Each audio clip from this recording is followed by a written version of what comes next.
Guys, sa dinami namin na ba naman natin ang gawain. Hindi ko na alam kung ano ba itong na-order ko sa Shopee.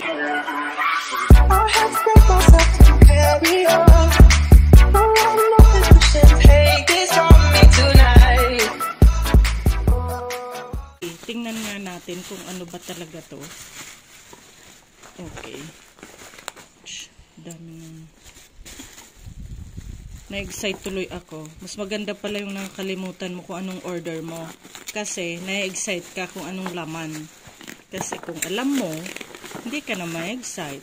Eto, binalot pa nga ni Madam Shopee sa napakakapal na pambalot. Alam mo naman, tingnan mo, ang dami. Wow! Ito pala guys. Nakalimutan ko talaga to guys kung ano ba talagang in-order ko. Ito palang dumpling mold. Okay, tingnan natin. Open natin guys. Dumpling mold pala to guys. Ito. Wow. Maggagawa na tayo ng dumpling nito kasi meron na tayong panggawa.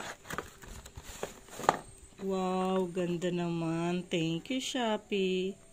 Paano ba ang paggamit?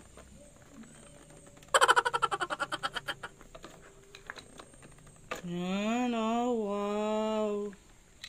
Ganda. Order na kayo guys. Thanks for watching.